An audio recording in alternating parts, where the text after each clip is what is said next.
Hi everyone, welcome to the MrpTech podcast. This is episode 186. My name is Matt, and this is the weekly podcast discussing everyday tech for everyday people. Now, in this week's episode, I'm just going to give you an update on things that have been happening with me over the last few weeks. I've told you before that my summer schedule is really crazy. I'm going to talk to you about some things that I've been doing in my free time that are sort of tech related, sort of not tech related. My summer schedule is usually much different than the school year. So about 2 weeks ago, I went into school and I wanted to get some work done to get my classroom ready, and we all know everything's sort of up in the air at this point in time. And I was kind of walking through the classroom when I was a bit bummed out about how the year ended, and sort of got distracted. I went and decided to go for a walk and climb a nearby local mountain that is basically half a mile. It doesn't take very long you drive up most of the way and hike up the rest. And came back to school, tried to do a little bit more work, and realized it was getting late.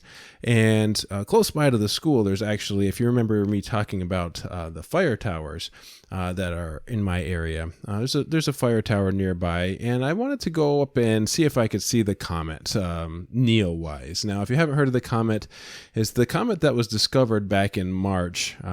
It's a long period comet, and was discovered by the team using a WISE space telescope, and it's under the Neowise program.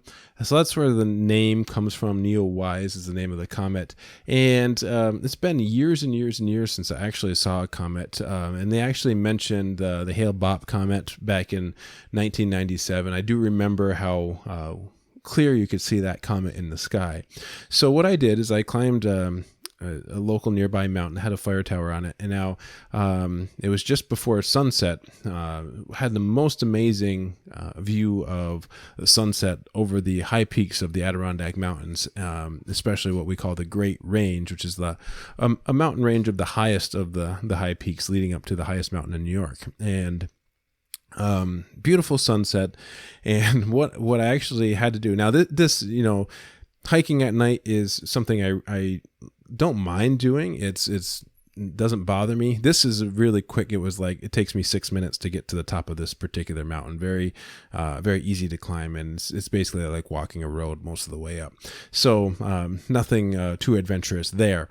But so I'm sitting in the fire tower and I'm looking northwest, and it was a surreal sight that I've never really experienced before. As it started getting dark, I'm sitting up in a fire tower all by myself, and I had my HT, my handheld radio with me, and I started trying to make some contacts from up there, and I was hitting a repeater that was over 50 miles away, being up so high.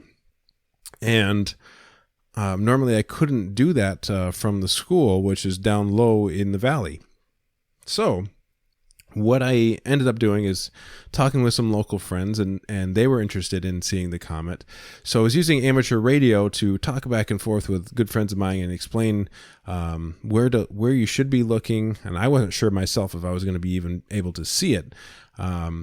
But I knew that if you looked in the general direction of the Big Dipper, you would find it. So it's getting dark, and just out of the corner of my left eye, I see something moving in the sky, and I realize it's the International Space Station flying over. So immediately, I actually tried to contact the International Space Station from my radio, and of course, I did not get an answer. I wish I should have just made up a story, and I should have just told you that I did, but I did not get a chance to contact them as they were flying over. So right after the space station flew over, there are now fireworks going off in the downtown area of the town, down in the valley, and kind of amazing to see the space station fly over, then followed by fireworks. And then slowly it got dark and the stars came out, and it was a picture-perfect clear night. And sure enough, basically halfway from the horizon to the easternmost star on the Big Dipper was the comet Neowise. Now, I'm not a fancy photographer, so I was unable to get any pictures of it. And it was very faint when I did see it, but it was totally an amazing experience to go and do something different like that. As a stargazer, being up in a fire tower on top of a mountain as it's dark, and just having a picture perfect sunset, and then the stars coming out was just absolutely amazing. And it was had a nice cool breeze, so there was no bugs.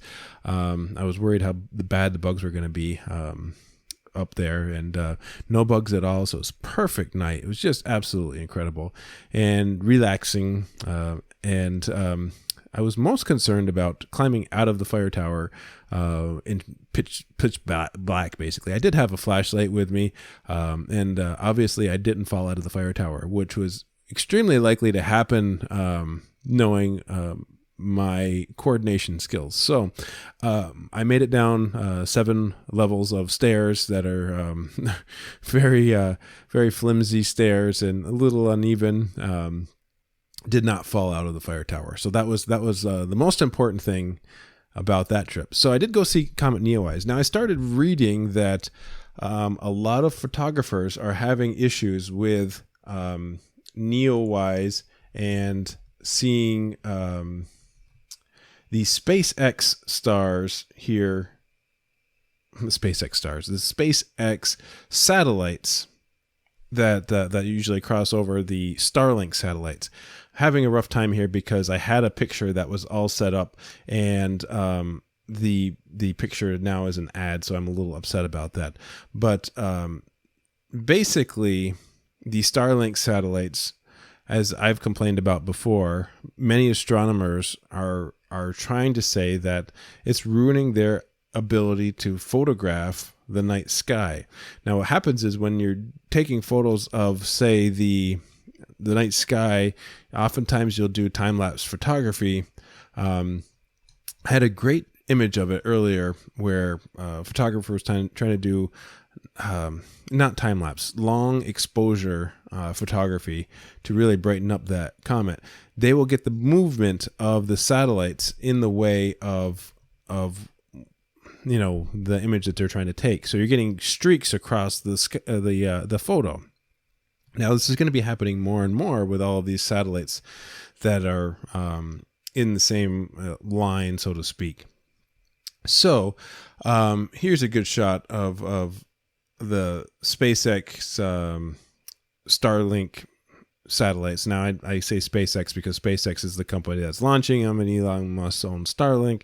So we all agree that he's going to eventually own everything in the world. But so it's quite the scene to see all of the Starlink satellites in a row. Now, this particular image, I'm not really sure if this is an artist rendition or not. To me, it looks like an artist rendition. But the idea is light pollution is becoming a concern for photography. It looks like this is an actual legitimate photo. I'm going to look into a little bit more details, but you can see the streaks from the satellites completely blocking the shot of the comet. So it's a little bit disappointing to see these things happening when they've been warned about it over and over and over. I don't know what else to say other than I wish there was a better way that we could do this, but I don't know. I'm quick to judge, I guess, on the whole Starlink situation, and I don't want to say anything negative about it, but I'm a stargazer, and I prefer the night skies to be something that we can enjoy, whatever our hobby is, even if it's just looking up or if it's taking photography, long exposure shots, that type of thing. I'd hate to ruin that. So that's what I did a few weeks ago, and I've been busy at work, and I have been trying to get back on the microphone here and there, and if you haven't noticed with this show, I'm very easy to get distracted, and I could be working on one thing and I will all of a sudden change directions and want to work on something else. And especially if I get like super passionate about something. And to me, my interest in technology spans not only modern technology, but my technology through any period of ages, going as far back as history goes, and it amazes me what people do to basically survive during the period that they lived, and what did they do? How did they do it? What things did they overcome? And in my hometown, this is the project that I've been working on for the last week.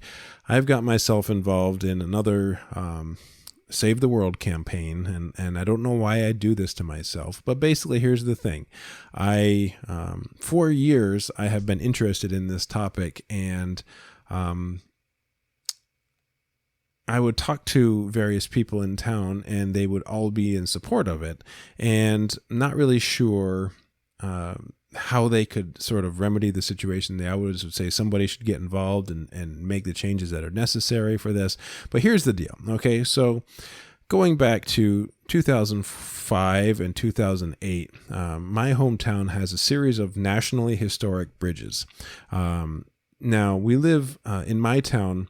There is a major river that cuts right through the middle of town, and the village that we live in is on both sides, but one is a certain township, the other is a certain township, and they're each in different counties. So there's a lot of different politics that are involved in my area. Now, you have 2 townships and 2 counties, and anytime something needs to be worked out between them, hardly anything can get done. So my town has 3 nationally historic bridges, and I could say 4, but I'm not sure about the 4th one. 3 nationally historic bridges. Each of them is one-of-a-kind bridge that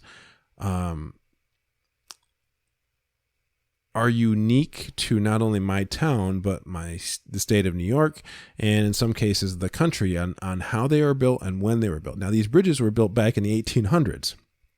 Now, looking back at that time, there was no money.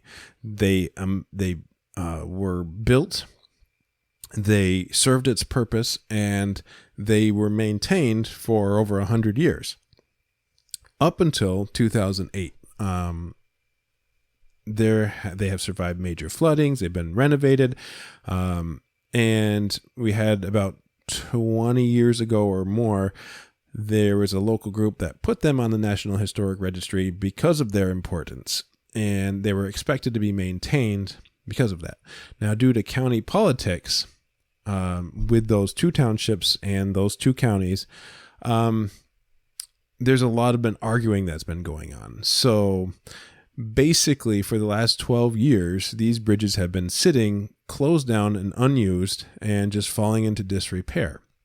So to give you an example, I'm just showing this on the YouTube video. One of the bridges is called a double span truss bridge. Now, there's truss bridges everywhere, but this particular bridge is the longest spanning double and oldest double spanning truss bridge in the state of New York. And this bridge serves a purpose as a vital transportation route through our town, and it's been closed since 2008. And the only reason it has not been fixed is because of county politics. The grants have been approved. There was grant funding to fix them. They needed a little bit more money, and the counties couldn't figure it out. So one of my favorite childhood memories is going across these bridges as a kid, riding a bike or in a family car or that type of thing. And there's more to it. There's a historical aspect. There's a tourism aspect. There is an economy aspect. There is a safety aspect as far as transportation in the village. And I'll show you an example of another bridge. We have a walking bridge, a pedestrian bridge in our town. We always called it the swinging bridge. It's a cable suspension bridge, and it was built in 1888. And the thing about this bridge is that originally it was a wooden bridge, and soldiers used to march across it in step. And it was a swinging bridge at the time in the I believe it was the 1850s or 1860s, and they would march across it in step, and the bridge would start to vibrate. And at one point, the bridge actually collapsed, and they actually eventually replaced it with the steel bridge in the 1880s. Now, this bridge is unfortunately, again due to politics, has been relatively unmaintained. It hasn't been painted in about 30 years. Tree limbs are growing through the cables in the bridges, and this one happens to be open, but it's could fall into disrepair. And moving back into the hometown, we have a major tourist attraction that I work at in the summertime. There is a bridge that's right over one of our largest waterfalls, and the bridges itself, even though they're in old shape, they are repairable, and it's not something that it's a tremendous cost. The first bridge I showed you is the most expensive, but these bridges serve vital transportation routes. They're big for tourism, and so I'm out every day. I walk my dog 3 times a day, and I like going across the bridges. The village is such a nice village, right along the river. It's just great for walking. It's great for fresh air. And I walk around town and I see closed bridge signs everywhere. And these are the heritage of my hometown. Now, some of these bridges are like incredible technology from the time of the 1800s. The Pratt double span truss bridge is very unique when it comes to specific set of time in the 1800s. And we have people that come from all over the country to visit and see these bridges, only to find that they've been closed down. And it's only because of politics. They could have been repaired. And to give you an example, in our town we have several bridges, and 2 of them were closed down right after Hurricane Irene, and the whole one side of the town was completely inaccessible. And this particular bridge that is the double span truss bridge was already closed, but it received minimal damage from Hurricane Irene. And they couldn't get an ambulance from one side of town to the other. So they had to station an ambulance at the top of one of our hills. And it was a giant mess because our bridges were closed. And so there's all sorts of safety aspects of this. So I've been walking around for years asking people, have they heard anything on the bridges, when they're going to open? And, everybody heard the rumors, heard the politics that were involved between the 2 counties. And really, somebody said somebody should do something about it. So recently I have taken that up, and in about a week, I started a change.org petition. We're well over 540 signatures at this point, in a community of about 2,000 people. So, so it's important to the community, as you can tell. In just about a week, 540 signatures. And I'm going to present it to the town boards and the county boards, and try to put politics aside and see if we can do something for the community. So that has taken up a little bit of my time. And but I think back to the 1800s, and I think back that the communities came together at this point in the 1800s. They built these monstrous bridges, and they had no money back then. They had no funding back then. These are National Historic Bridges, so there's grant funding that is available. And, why can't we make movements like that, like in the 1800s? Why can't a community get together and move mountains like that in the past? And politics sometimes get in the way of things. So this is my current Save the World project that I've gotten myself involved with. And it's something that I'm okay failing with, because nobody else has tried. As far as community, I should rephrase that, because people have tried in the past at the town and county levels, and they couldn't come to any agreements. And again, it was because of politics. But as far as I know, community members that are not town councilmen or that type of setting haven't really fought for the bridges. And currently I heard a rumor started going around that this particular double truss bridge was scheduled to be removed, and that sort of brought me to action, so to speak. And we're trying to do what we can to save the bridge, even if we can turn it into a pedestrian bridge only and sort of restore it just for use of pedestrians. That would be great. So I get hyper focused. That's what I was telling you earlier. And that's what's been taking up a lot of my time. Up in the next few weeks, I have some meetings that I'm going to be attending to try to save some sort of history.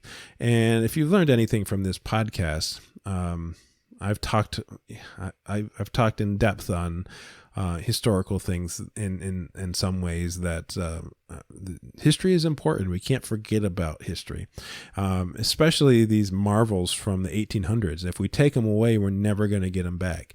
And if something were to happen, I see, unfortunate things happen and you do have to remove them. But if it's just politics getting in the way, it's time to put that stuff aside and do something that's right for the community. So that's what I've been working on. Bridges are kind of cool.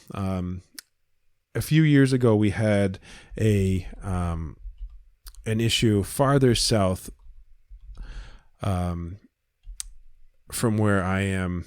And what happened is there was another historical bridge that crossed from New York to Vermont, and they actually had to demo the bridge.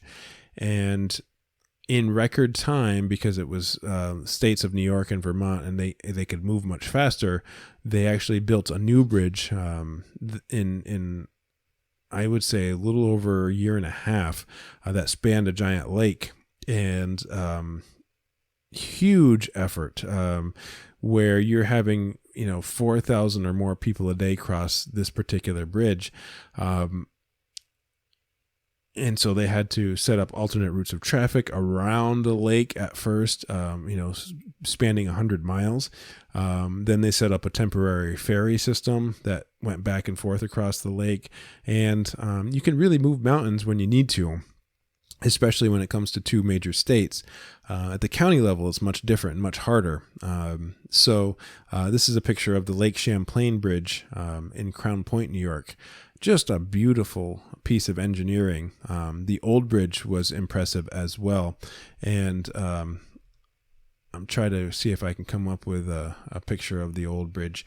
It was demoed in 2009, I believe. And then in 2010 or 2011, the new bridge was open. They worked 24 hours a day for nonstop, basically. And the old bridge was a part of the local history, local township. We knew the guy that was there on opening day and was also there on opening day of the new bridge. So, he was like 7 years old on an opening day in 1928. And then the new bridge, he was in his 90s. That's heritage. It's really cool and interesting and things. So we're losing that. And these marvels from back in the late 1800s are important. And I'm sure everybody's got their hometown history and hometown heritage. And I encourage you to take a look at some of that in your hometown and try to find these old relics that are still around and try to keep them as long as you can, because once they're gone, they're gone. So I'll keep you posted on how that works. I'm sure I can make progress on some of them. There's a couple of bridges that are probably too far gone at this point, but we're going to fight for them anyway, and hopefully put the politics aside. So that's what I've been up to, and that's where my focus is right now. And I'll stay tuned, and I'll definitely be recording another podcast soon and get back into some technology stuff, more modern tech stuff. So thanks everybody for listening. Hope you have a good night, and we'll see you next time.